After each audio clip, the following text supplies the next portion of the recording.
লা ইলাহা ইল্লাল্লাহ লা ইলাহা ইল্লাল্লাহ ওয়া রাসূলুল্লাহ সাল্লাল্লাহু বিসমিল্লাহির রহমানির রহিম। আসসালামু আলাইকুম ওয়া রাহমাতুল্লাহ। বন্ধুরা, আপনারা যে ভিডিওটি দেখছেন এটি আফ্রিকার একটি বড় ঘটনার সাথে সম্পর্কিত বলে জানা যাচ্ছে। এখানে প্রায় ৭০০ জন অমুসলিম একসাথে ইসলাম গ্রহণ করেছে এবং মুসলমান হওয়ার সৌভাগ্য অর্জন করেছে। ভিডিওতে স্পষ্টভাবে দেখা যায় অনেক মানুষ একত্রিত হয়েছে এবং একজন আলেমের সামনে দাঁড়িয়ে কালিমায়ে শাহাদাত পাঠ করছে। এই কালিমা পাঠ করার মাধ্যমেই তারা ইসলামের মধ্যে প্রবেশ করছে।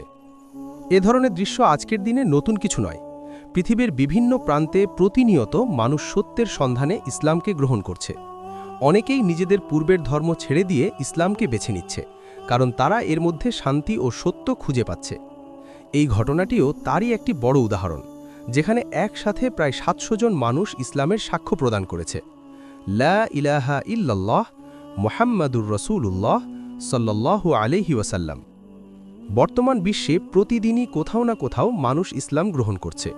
কেউ মসজিদে গিয়ে ইমামের কাছে কালিমা শিখে নেয়, আবার কেউ দাওয়াতের মাধ্যমে ইসলামের বার্তা পেয়ে তা গ্রহণ করে। এই ভিডিওটি আমাদের দেখায় যে যখন মানুষ সত্যকে উপলব্ধি করে তখন তারা স্বতঃস্ফূর্তভাবে তা গ্রহণ করে নেয়। বন্ধুরা, এই ঘটনাটি নিয়ে আপনার মতামত কি?